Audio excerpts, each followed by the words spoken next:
right, what's up, everybody? It's your girl, Madam President, and I am so excited because we have the king himself on today's show, Mr. Ash Cash, Mr. Abundance, Mr. From the Block to the Bank. Okay, I am so excited about this because there is no other. First of all, I just want to say that I wanted to get with this brother. And before I could even get with him, he said, look, I got to take my daughter to school. So give it up for the brothers who are taking care of their families. Like, I mean, come on, you got to make noise when that happens, okay? You got to give that a round of applause, drop bombs, in the community. But before we go any further, before I bring my brother on, I just want to say a really quick prayer. Heavenly Father, thank you so much for allowing us to have this segment. Thank you so much for allowing today to be the day that you allow us to see another day. We thank you for your mercy. We thank you for your grace. We thank you for your love. We just ask that you give us the power and the strength to be more like you. Give us the peace that is required to move throughout the day. In your name we pray. Amen. All right, I'm bringing my brother on, Mr. Ash Cash. Hey, I appreciate you. Thank you so much for having me. It's such an honor to be here with you. I appreciate you. No, I appreciate you. And I just want to say, it's you. I can't have no regular talking. I only got you for not too long, but it's like, I just want to get into like, who is Mr. Ash Cash? And just number one, just the wealthy mindset that you have. I got an opportunity to see you at the All Black National Convention. And every time you get going. It's like you're sprinting, I'm a kid from Harlem. I'm a kid from Harlem. I grew up in low income environment, St. Nicholas projects. And from an early age of 8 years old, I just knew that abundance, right? I wear this shirt all the time, right? Abundance is your birthright. And I knew that early on. And so, I grew up low income, single parent homes, same, similar story to people who grew up in a low income environment. Through the grace of God, I've had a great career. So I dodged a lot of troubles that normal people growing up in the hood do. But I'm a 15-year banking executive, and so I wound up having a great career as a banker. I started when I was 19 years old. Did everything in banking from teller to personal banker, private banker, branch manager, CEO of a credit union. Actually, one of the youngest CEOs of a federally chartered bank. Retired from banking in my early 30s. Decided to, in the words of the Honorable Sean Carter, Jay-Z, there's much bigger issues in the world I know, but I first had to take care of the world I know. And so I retired from banking to become a financial educator. And so I wrote my first book in 2009. Since then I've written over 17 books. I've sold close to 250,000 books as an independent publisher, just teaching people how to change their mindset to manage their money. I'm a, media personality, if you will. So I've been on television, all media outlets, but I also have a really popular podcast called Inside the Vault with Ash Cash. And I think ultimately my goal is to teach our people how to change our mindsets to live in abundance now, not this pie in the sky, struggle now. And then later your rewards will come. The good book says on earth as it is in heaven. And my interpretation on that is not like, you're going to struggle here. Because if you ain't going to struggle in heaven, well, you ain't supposed to struggle here, right? Because on earth as it is in heaven. And so that's where the saying abundance is your birthright is that, God has made us a promise to live abundantly now. And so I just kind of use what I know from a physical standpoint, from a mental standpoint, from a spiritual standpoint, put that all together so we can really learn how to, use what God gave us to live the abundant life that's promised to us. Wow, that's a beautiful thing. And thank you so much for just rolling out all the things that you've done and all the things that you are, but I did not know that you were into banking previously, so that's always it's a good from the block to the bank. You know what I'm saying? From the block to the bank. Exactly. But, the one question that I want to ask you is, what are some cultural differences that you've noticed between, some of the environment, some of the people, and how you grew up low income? I grew up in the inner city of Chicago, so I understand those environmental differences. And from, growing up in the inner city of Chicago to working in the Hollywood. I worked in the Hollywood industry for a decade, and I noticed and seen so much, even in walking into that abundant mindset. Yeah. Yeah. You know, one of the things I like to say is something that we use, and I try not to use this terminology too often, but we go around saying, you know, oh, we broke. Yeah. How that's a, you know, the definition of cursing yourself is the constant repetition of something over yourself, you know, over someone else. When you are people, you know, our grandparents used to say, oh, that's a curse word. You know, they would say damn or shit or some other derogatory term. It was like, oh, that's a bad word. But the bad words are the words that we are speaking over ourselves unconsciously. Big facts. Saying that you're broke 24/7, saying that you broke. You know, that is, I believe, some of the things that prevented us from having access to wealth. Walking around saying you broke, but you're not realizing that you got money in your pocket, even if it's for the groceries, even if it's for other things, you have money. And I realized too, I have a friend who's a Jewish woman, and she retired, you know, some years ago. And I asked her, I said, well, what made you retire now? Because she's healthy. And she says, well, the accountant said that I had enough money to live. Me and my husband, we had enough money to live until we were in our hundreds comfortably. And she said that included travel, emergencies, as well as things for the gifts for the children. I said, baby, what?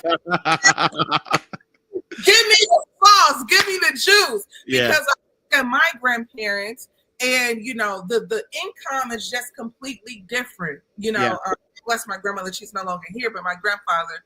And I just was like, what is the difference between her and my grandparents? And I thought about that, and I thought the difference was the accountant, having a family accountant, already having an understanding of from a group economic standpoint. So my question back to you, Cash, is exactly what are some of the fundamental differences that you saw from the community in which you grew up until you got into banking? What was the difference? Yeah, I think the biggest difference, and I know a lot of people use this, they say mindset, but it is the biggest difference, right? In our community, in a low income community, we believe, right?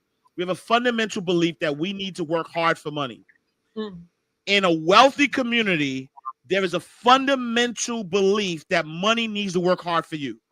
That little but big difference is the difference between believing that you're broke and the difference between knowing that abundance is all around you, right? And so what do I mean by that?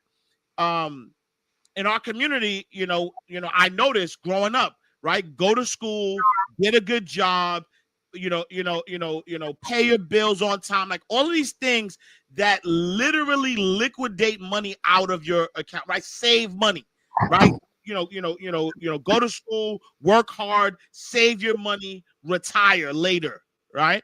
When in the wealthy community, there's a difference. It's like, all right, the wealthy community does not work in order to save money or to pay bills.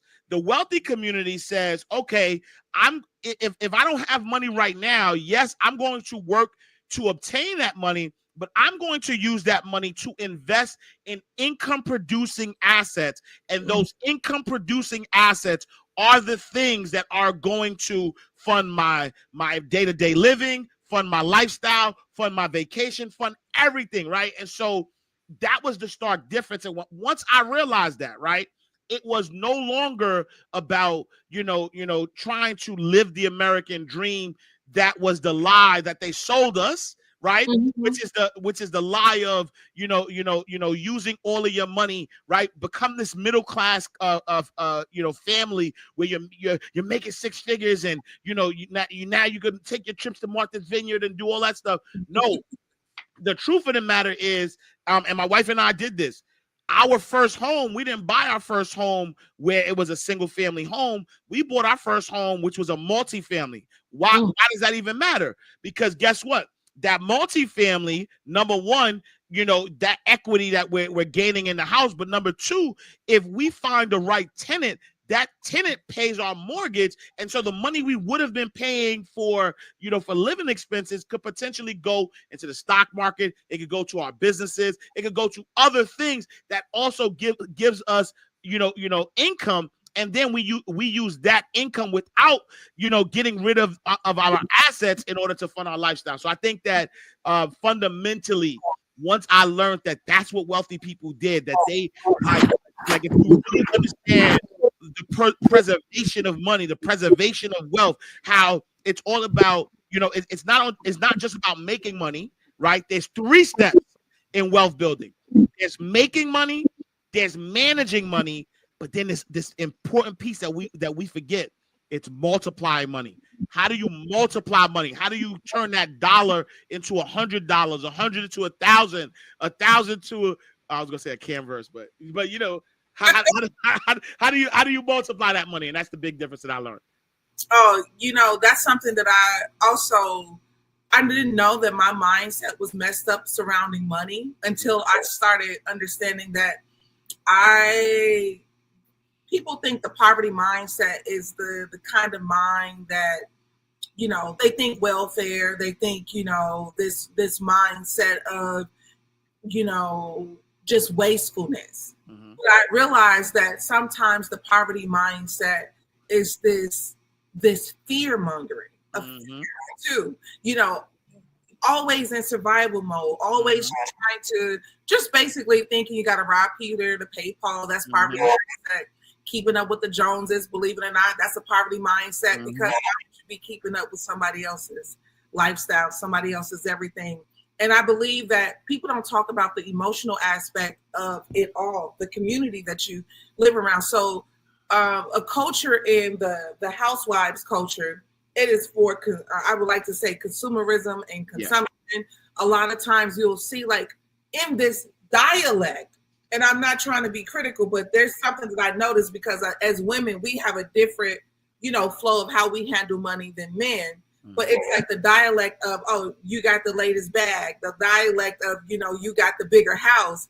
And that is not the dialect of the true wealthy. The true wealthy, they live in the wealth. Yeah. It's funny you say that because that was one of the biggest things I realized as a banker, because a lot of my positions were in management positions where, people would come into the bank and I knew what balances they had. I knew, what things were like overdrawn and things of that nature. And, not saying that there aren't a small minority of wealthy people who love to buy things, right? So there are a minority of wealthy people who love to get the bags, who love to show their wealth, who have the fur coats and all that other stuff. But the majority do not wear their wealth on them, right? The majority of them, like I remember having a client, it was a couple, and they were very modest looking. They went to thrift shops, like their shirts were, like the clothes that they wore. There's nothing in your mind that would tell you that this is a wealthy couple. But when they came into the bank, they had $2 million in a savings account, which told me, if I understand the wealth game, is like what do they got in their Charles Schwab account? What are they having, right? Because understanding that was just their liquid money, right? And this wasn't just one isolated instance. This is a lot of instances where I saw wealthy people who really had assets and own things didn't really wear their money on them. But on the flip side, there were people that would come into the bank that you would look at, right? If you were somebody who judged a book by its cover, you would look at somebody and you would see the fur coat, or you would see the Louis Vuitton, or you would see all of these things. But these are the same people that were in my office asking for, they had a low balance, or they were living paycheck to paycheck. Yes, they probably, were making a lot of money, but at the end of the day, they were so stretched out. They were in debt. They were, if one mistake and an overdraft comes and they're in my office crying, asking if I could refund them the fees because it's going to mess up all these other things. And so you're absolutely right. There is this culture, especially now with social media, where people are vying. They don't even care about reality anymore. People are vying for the likes. People are vying for the shares, and the things that give them the likes and the shares is this pretentious thing, as if what I have on, how big my house is, all of these things that I can show online is gonna show or give people who really don't matter this presumption that you're rich, when rich people know who really got it or not. And so there is that, but that's one of the things I learned, is that true wealth is freedom. True wealth doesn't have to portray itself. True wealth just is. Exactly. So I got a question for you. If someone was deep into debt and making about $40,000 a year and feeling hopeless, what's the first step you would basically advise them to take right now? Yeah. So I would say know your numbers, number one, right? Create a plan, because a lot of times, we talk about emotions, right? There's an emotional aspect that comes with being in debt. This is emotional feeling of hopelessness that happens. But the truth of the matter is that if you are deep in debt, it's all about just creating a plan, right? Asking yourself, all right, yes, I want to tackle, and this is just, some people might say, oh, tackle the debt first. Make sure you get rid of your debt and then start the process of rebuilding. We have a saying in my abundance community that says, and is better than or, right? Yes. Abundance means that you don't have to choose. You can do both at the same time. And so what I would say is come up with a plan. Come up with a plan where you are strategically looking at your debt and figuring out ways to get rid of the debt. But the other piece of it, I would say immediately, you have to start feeling abundant, right? And so what does that mean? That means that start with creating a percentage of money that comes in that you're going to save, right? Because we should all have 6 to 8 months of expenses in an account ready, right? I life and death is in the power of the tongue. So I don't call it an emergency fund, because I'm not trying to call emergencies into my life. And so I call it a financial freedom fund, right? Okay. Because that's what my desire is financial freedom. And so I'm going to take 10%, 20%. I'm going to take a certain percentage of money that comes in, and I'm going to put that away into a financial freedom fund with the goal of having at least 6 to 8 months of expenses in an account. Why is that liberating if you're somebody who has debt? Number one, because I'm a big fan of Abraham Hicks, and Abraham Hicks talks about being able to spend money in your mind, right? Mm-hmm. I do it all the time, right? Where I look at an account of mine and I see I have money in it. It's freeing. I don't have to buy the Louis bag, because I can buy it in my mind. I can say, oh, I could afford the Louis, I just don't want it. Oh, I could buy the G-Wagon, but I don't want it. I could, right? And so think about mentally. You're being able to buy things mentally without having to really spend the money. So number one, it's so freeing, because as you start saving money, now you start saying to yourself, man, if I wanted to go out, I could. If I wanted to have a trip, I could. You don't feel hopeless. You don't feel like, oh my God, I can't do this because of my circumstance, which actually forces you to make other stupid, impulsive decisions, because you're operating out of lack and not of abundance, right? So that's number one. Number two, in that same breath, I would also start to put a certain percentage aside to start to invest money, right? And so whether you invest in stock market, but whatever it is, you need to be figuring out a way to invest your money so that money grows, right? And again, when I talk about 10%, 20%, the first thing people are going to say, well, I'm living paycheck to paycheck right now. So where do you expect this money to come from? Well, I say, treat yourself like FICA, right? I don't know who she is. I don't know who FICA is. I don't know why she gets her money first. But I know when I worked a 9 to 5 and I worked my butt off, whether it was 80 hours, 60 hours, whatever hours I worked, the moment that I got my check, FICA, she took her money off the top. And guess what I did? I managed the rest. Whatever was left over, I figured it out. And so you need to stop letting FICA get all of your money and treat yourself like FICA, where take it off the top. Immediately take that 10% for emergency fund or your financial freedom fund. Take the other 10% for your investment. And I even say take it one step further and take 10% for spending, right? So that way you don't feel like you're deprived, right? That you're actually spending. So 30% of your income already off the top, take that away. So and then only budget that 70%. And I think that gives you, number one, a sense of hope now, right? Because now you're slowly creating an emergency fund or a financial freedom fund, so you have liquid money available. Number two, you're building investments, and so if you have the right investment strategy, that money is going to multiply itself. And then number three, you are treating yourself, so you're not working hard and delaying gratification, but you're able to work hard but still have your cake and eat it as well. Absolutely. I love that. And, I just want to say that I realized too that culturally, there's a lot of shift that's happening. Like you said, social media. Social media is another big thing for consumerism. It's all about just adding up that debt. Yeah. You know what I'm saying? It's like, I like to tell people, my little cousin, we riding around, and she said, I can't wait to get my first car. I said, well, if it's not a cash card, that first goddamn car note can't wait to get you either. So we have to have that mindset. But it's something that I had wrote down. I said, we always talk about what rich people do. Is there any behavioral habits of the elders, the OGs, before banking was a big thing, that they have given us that you believe, we should hold on to? Yeah, I think number one, when I think about the OGs, it was all about family. There was wealth was in the family, right? Mm-hmm. And what that means is, we were a supportive unit, right? And so we weren't quick to, kick out our kids when they turn 18, right? We weren't quick to automatically make them adults and have them take care of everything themselves, right? Think about our grandmothers back in the day.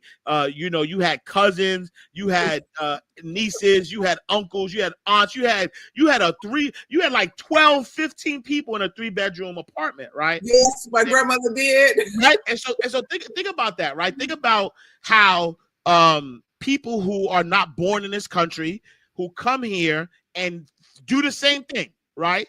They follow that foundation of family. They allow family they support each other at the beginning stages, so that they get the right footing, and they, instead of using money to rent or using for separation, that money stays in the household, and then now the extra money goes into building a business, right? Think about the people who build hotels, or who own Dunkin' Donuts, or right, like all of these. It's called the spider web doctrine, right? Where you keep the family together and you support each other. And so I think that is the number one thing that we need to go back to, right? Because grandmothers now are still in the club, right? So grandmothers now, they can't wait to get their kids out of the house, right? Right. So now they're sending their kids off, right, to be able to, to party, or, so that they can live their life, not realizing that at 18 years old, kid, you don't really start figuring yourself out till like 26, 30, right? Right. 26 and 30 years old. And so imagine if there wasn't a stigma of, oh, I'm an adult at 18, but there was this stigma saying, stay here as long as you need to, so you can get your stuff together, so we could break the generational curse. And I think so, I think back in the day, that was the one thing that we understood was all we have is us. People talk about integration all the time. But I truly believe that integration was the worst thing that happened to the Black community, because once we started to integrate, we started to now have a vision of being like them, thinking that they were better, when the truth of the matter is that we went further together. We have the talent, we have the resources, and if we stop the integration, what we could do is build our own. And when I say integration is the worst thing that happened, I'm not saying that we only sell to Black people. I'm saying that let's take care of ourselves first, right? Foremost, because what happens is there needs to be interdependence between, other cultures and other races and other things, right? Because what happens is if we become strong as a unit, now we have power. Now we have political power. Now we have economic power. And I feel like everything that's wrong with our community will be solved if we get back to unifying, if we get back to sticking together. And so that's the number one thing that I believe that the OGs taught us back in the day that we need to get back to. I agree with you, and I just would like to add to that and say that when I was growing up, my grandmother, it was my grandmother, my grandfather, my mother, her two sisters, and my uncle. We all lived in a 3-bedroom apartment. So I like to tell people I don't come from a 2-parent household. I come from a 6. Everybody, could tag in and get me in order anytime they got ready. So I have a sense of community very early. But I also realized that the philosophy behind pushing everybody out, we pushing out our wealth. I think about the times where we all lived together and we all would come in the living room and watch the Bulls play their championship games, but we didn't come in the living room and talk about finances. Another thing that's happening with us is too, we all visual chase that we do as a family. It's like, oh, my sister got her business. Oh, Chanel got her business. Or, but it's like, no, we should be coming together, trying to figure out, well, what have you learned on that job that you work at? What have you learned on that job that you work at? And how would that, in some kind of way, how can we make that a family benefit? Because the one thing that I've noticed about the family is, when things are going good, we're not tapping into the family. Absolutely. But when it's going bad, exactly. Oh, let me get that $40. Exactly. Let's take it a step further, right? Because I've studied. I'm a student of Powernomics. Fast shout to Dr. Claude Anderson. I've also studied the Rockefellers, right? And when you think about the Rockefeller Trust, I think that's something that we need to take heed into. Because imagine this, right? You can have multiple life insurance policies. Imagine if every family, right? If every family decided to open up a family trust, and every time, right? So the uncles, the aunts, the nieces, the nephews, every time somebody is born, right? Everybody has a life insurance policy, and that life insurance policy, the beneficiary of that is the trust, right? What happens, right? What happens when the natural happens, when we naturally, all of us are going to die? Now, we've now created our own bank, right? Now we have this trust, and it's funded by life insurance, right? And we have, whether it's $100,000, whether it's $1 million, whatever the amount is.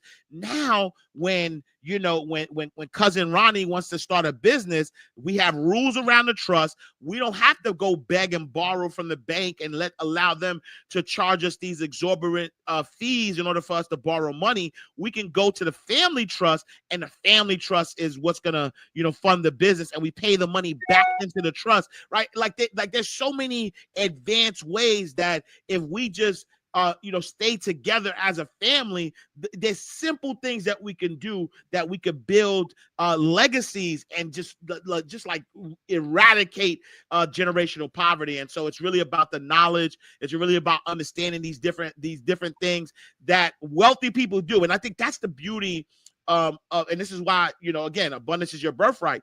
You can have an abundance of abundance, or you can have an abundance of lack. Right. And what does that mean? That means you can sit here and complain about Donald Trump. You could complain about DEI. You could complain about all these things. But guess what? Guess what you could also do? You could also follow the moves of the people who are wealthy. Right. You could also look, right, the same companies that are cutting DEI. What? All right. First of all, if you understood who were the main benefactors of that, and who's going to keep supporting them. Like, if our support don't matter, right? I'm going to has a target on his back. So let's use Target for an example. Right. If we look and we say, well, at the end of the day, Target doesn't care if we boycott them because we're not the majority people who buy from Target anyway, right? Yes, there's a small percentage of us who buy from Target, but if you look at the numbers, they don't care, right? So what if you said, you know what? All right, with DEI going away, there might be a majority of people who support those companies even more.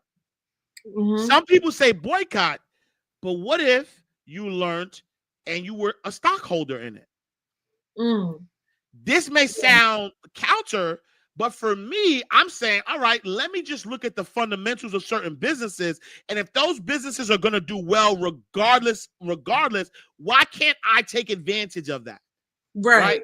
And so for me, I am not looking at anything that's happening in this world emotionally. I'm not looking at, again, I'm not looking at Donald Trump. I'm not looking at DEI. I'm not looking at plane crashes. I'm not looking at anything emotionally. Yes, right?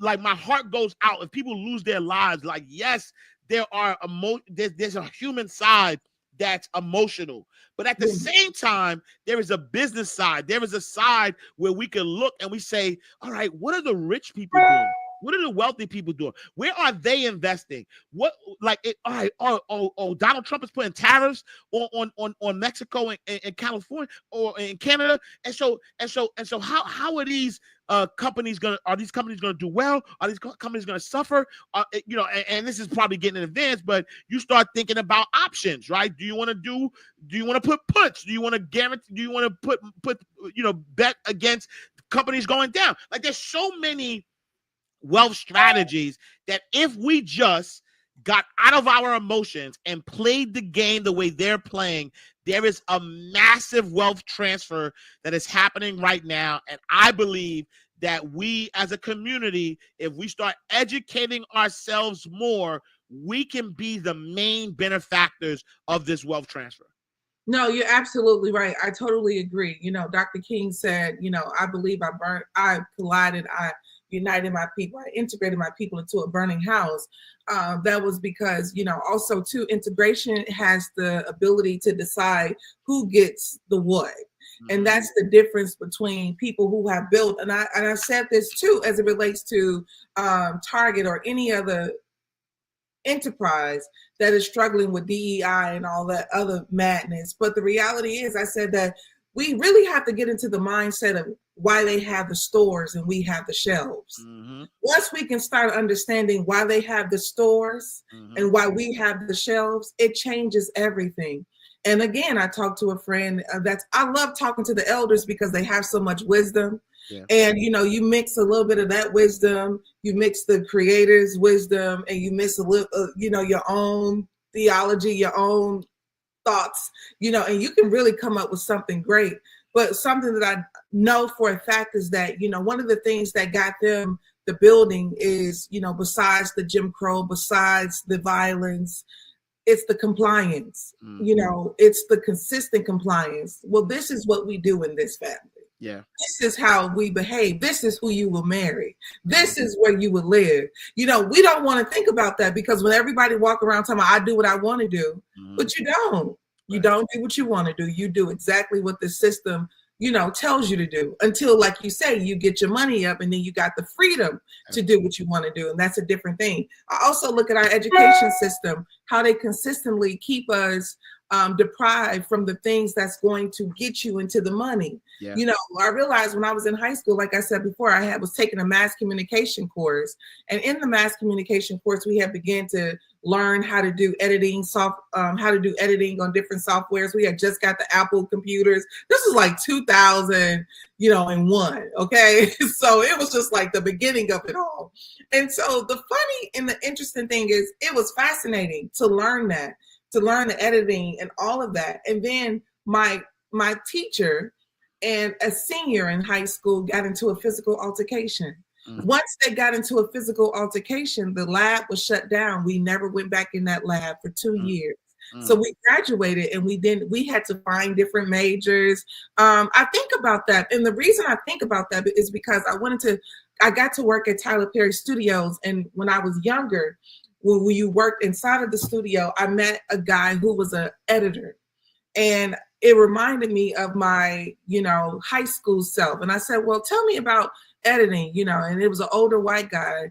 And he looked up at me because he was sitting down in the editing suite. And he looked up at me. He said, I've been doing this a long time. He was an older guy. He said, my neighbor, he said, I grew up in Hollywood, or California. He said, my neighbor worked on all the movies, Back to the Future and all of that. He said, I would go over to his house. He had this system. He said, I just would look at him, and pretty soon I started going over to his house to see my friend. I started going over to the house to see the dad and the computers. Yeah. And so all that to say that what we don't realize is what you do daily, you do well.